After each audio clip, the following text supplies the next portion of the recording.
Merci de choisir la télé Tchad 24 internationale pour vous informer, mesdames et messieurs. Bienvenue au journal. Au Tchad, les résultats provisoires des élections locales ont été publiés ce samedi 11 janvier 2025. Ces informations ont été diffusées sur le site de l'Agence nationale de gestion des élections.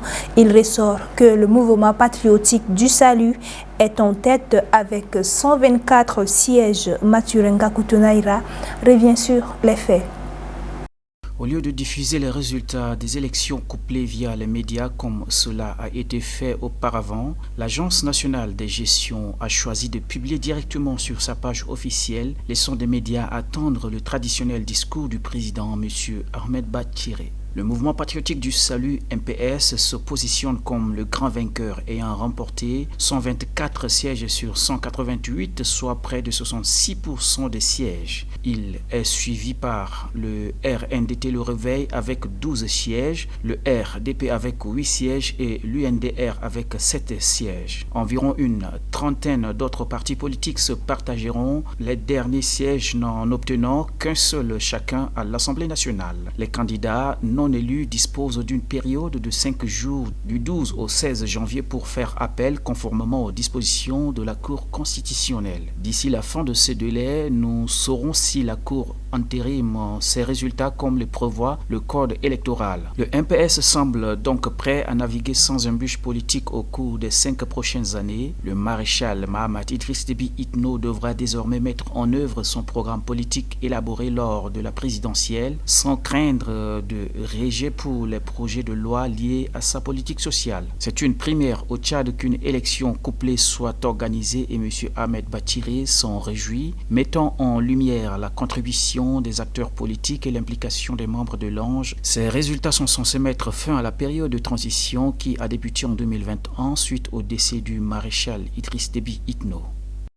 Suite à la publication des résultats par l'Agence nationale de gestion des élections, certains candidats aux élections couplées du 29 décembre dernier, dont les noms figurent sur la liste provisoire, livrent leurs impressions. Suivez. Les choses sont passées dans le calme, dans la quiétude, les résultats sont tombés. Mais je reste un peu sur ma soif pour mon parti. Pour mon parti, le Cap Sûr.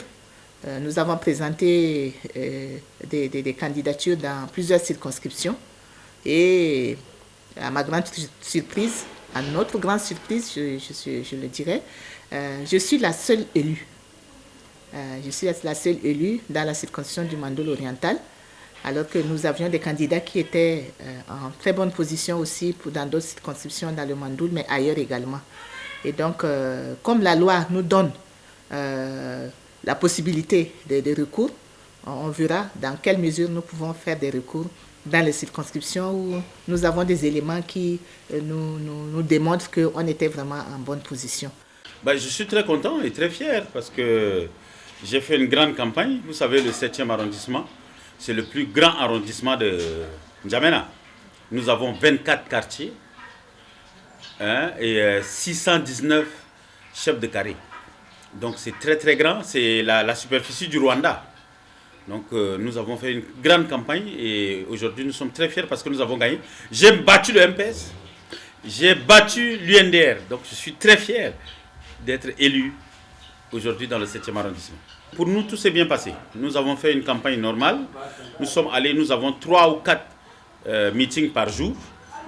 Nous sommes allés voir tous les chefs de carré, nous sommes allés voir toutes les associations des femmes, des jeunes et tout s'est bien passé et ils ont voté pour nous. Actuellement aussi, je sens vraiment une grande responsabilité, puisque vous savez qu'être un parlementaire d'abord, c'est porter des voix des gens, c'est porter la responsabilité du peuple devant le Parlement.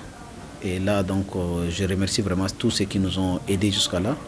Et sans oublier le président d'honneur de notre grand mouvement patriotique du Sali, le maréchal du Tchad, Mohamed Idriss Déby Itno, pour la confiance. Et sans oublier la population qui a voté pour nous.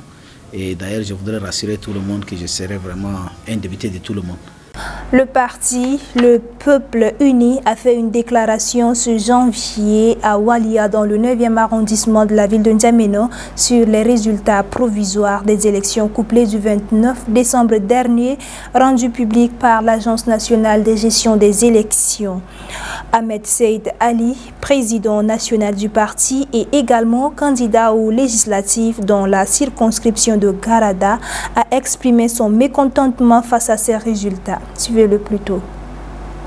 Nous exigeons la révision des résultats sur la base des données réelles issues des urnes dans les circonscriptions électorales précitées, le département de Chari, de Barsignaha et Garada. À titre illustratif, le cas le plus flagrant est celui du département de Garada. Selon la compilation des résultats par les délégués des bureaux de vote et constatée par un officier judiciaire qui ressort des données suivantes. À titre des élections communales, Peuple Uni, 2289, MPS 1929.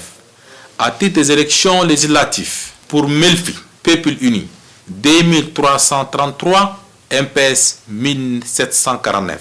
Silla, Peuple Uni 421, MPS 1643. Bogmi, Peuple Uni 1523, MPS 1125.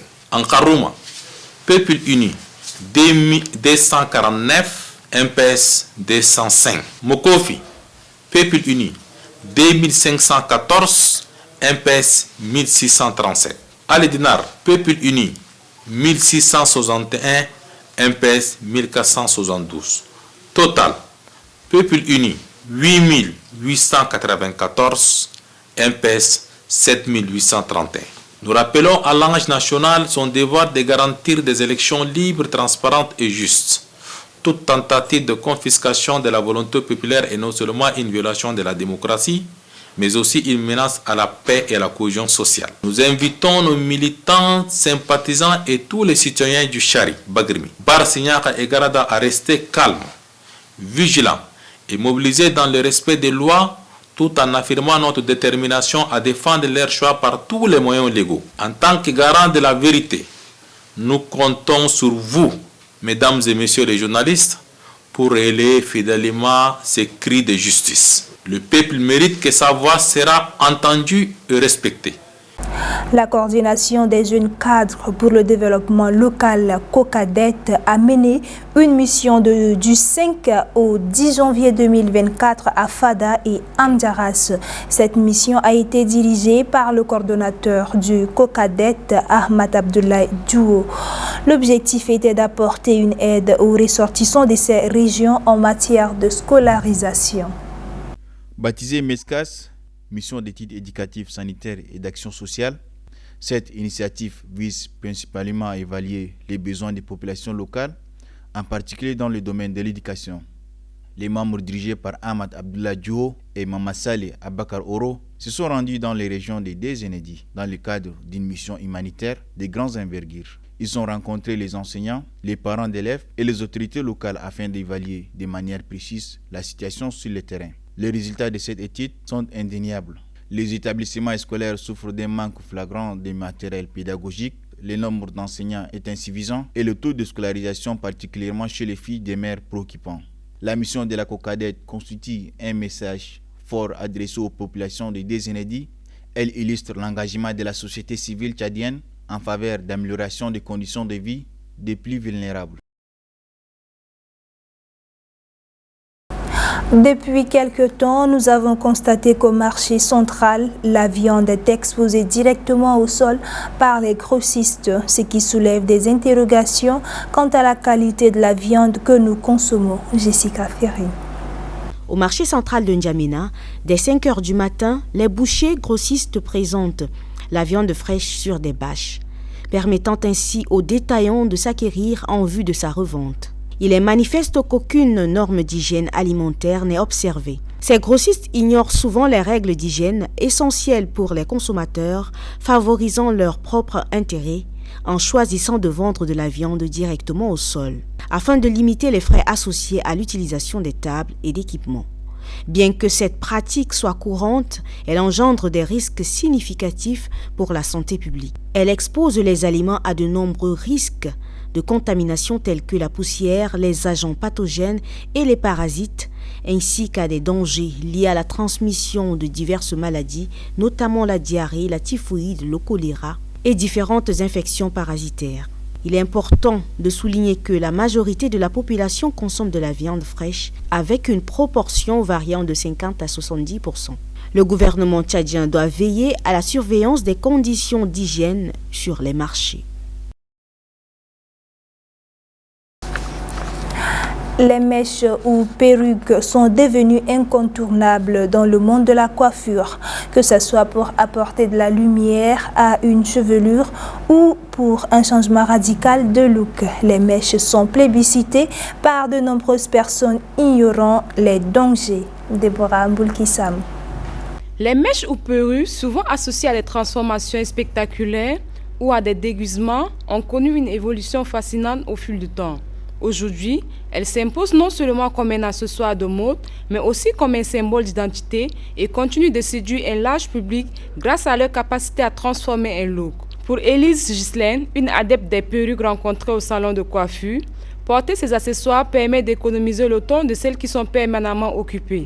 Les perruques, nous on porte des perruques parce qu'il y a des gens qui ne peuvent pas venir dans les salons et autres, prendre du temps pour se coiffer et perdre du temps aussi dans des salons. Il y a aussi des autres femmes qui ont des occupations, ils finissent au boulot tard et ils ne peuvent pas venir s'asseoir dans les salons et tresser. Cependant, il est intéressant de bien s'informer sur les perruques pour préserver la santé de ses cheveux.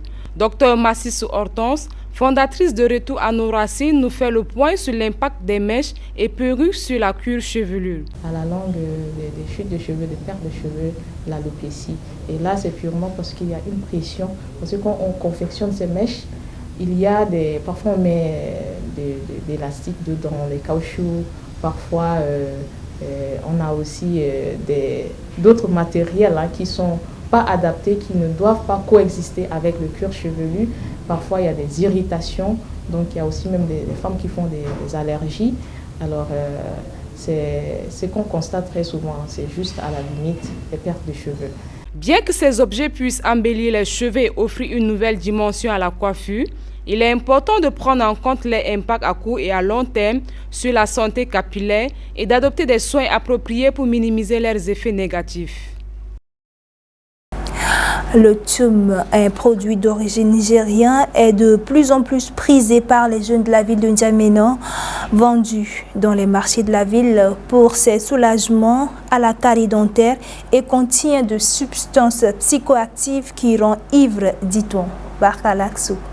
Sur le marché de la ville de N'Djamena, un produit en provenance du Nigeria est en face d'un business lucratif qui est en train de conquérir des consommateurs. Officiellement, ce n'est pas de la glycérine, mais il s'agit du tchoum. Dans de petits flacons, sous différentes couleurs, ce produit liquéfié dérive des médicaments indigènes qui soulagent le corps humain de certains maux, selon ce vendeur. On importe ça depuis le Nigeria. Ça soigne la carie dentaire. Certaines personnes prennent ça pour le plaisir et aussi comme un contre-fatigue. Les qualifications du tchoum varient d'une personne à une autre. Ce consommateur fait une approche de ce produit en le comparant au tabac indigène. C'est une sorte de cigarette tout comme les tabacs noirs bruts que nos parents cultivent avant. Ils l'utilisent de manière traditionnelle en les mélangeant avec du natron.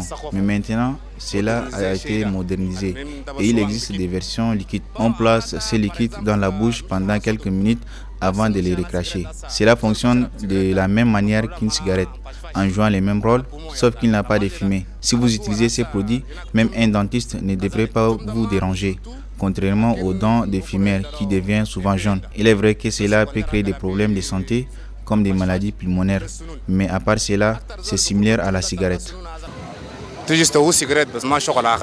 Consommateurs et vendeurs spéculent sur la valeur du tchoum, alors que sa posologie et son mode d'application sur l'étiquette sont attractifs. Personne parmi ces consommateurs permanents n'a changé à ses conséquences néfastes sur la santé humaine. Et puis, un tour dans le monde avec Joël Godemana. Le Bénin met un terme sur les préjugés autour du vaudou. Plus qu'une magie noire, le vaudou est une inspiration culturelle qui met en avant les us et coutumes dans le but de rassembler la nature, l'esprit et les êtres humains. C'est dans ce sens que le pays célèbre la 2e édition des Vaudou Day, l'emblématique festival annuel qui met en lumière le riche patrimoine culturel et spirituel du pays. Devenu un pèlerinage culturel et une vitrine pour le Bénin, il draine chaque année plusieurs touristes. Cette année, les temples et couvents sont réellement ouverts et accessibles aux pèlerins. Plusieurs activités couvrira cet événement. Danse, peinture, rituels, en passant par le culinaire, fait la beauté de ce dé annuel. Au Soudan, l'armée reprend le contrôle d'une ville de Ouad Madani, capitale de l'état d'Al Jazeera. Selon le bureau du ministre soudanais de l'information, Khalid Al-Ezer, l'armée soudanaise et les groupes alliés ont libéré cette ville le samedi 11 janvier. Il faut indiquer que le Soudan est depuis avril 2023 en proie à une guerre meurtrière entre l'armée soudanaise et les FSR, faisant quelques 20 000 morts selon les dernières données de l'ONU. La guerre a provoqué également la plus grande crise de déplacement de population au monde. On estime 3,2 millions de personnes qui ont fui vers les pays voisins, notamment le Tchad, l'Égypte et le Soudan du Sud. La République démocratique du Congo est candidate au poste de membre non permanent du Conseil de sécurité des Nations Unies, une ambition portée par le président Félix-Antoine Tshisekedi. Une idée qui pourrait renforcer la relation du pays avec l'international.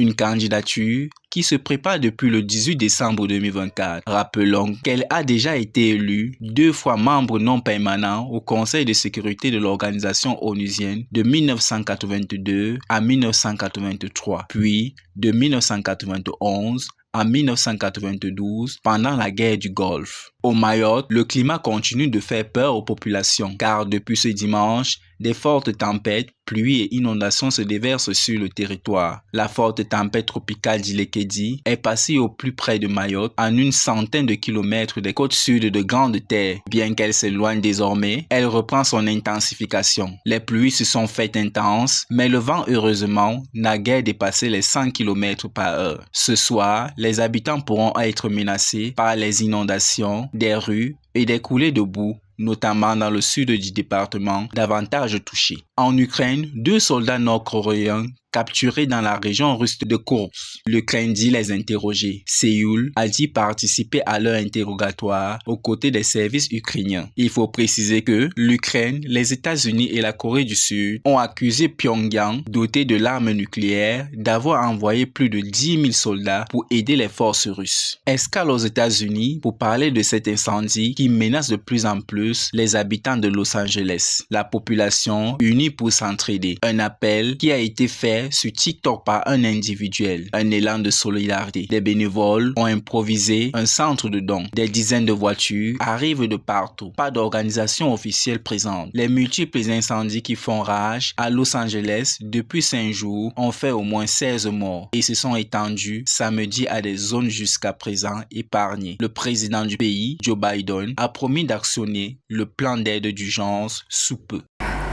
C'est la fin de ce journal. Mesdames et messieurs, merci à vous de l'avoir suivi. Restez en compagnie de nos programmes. Au revoir et à la prochaine.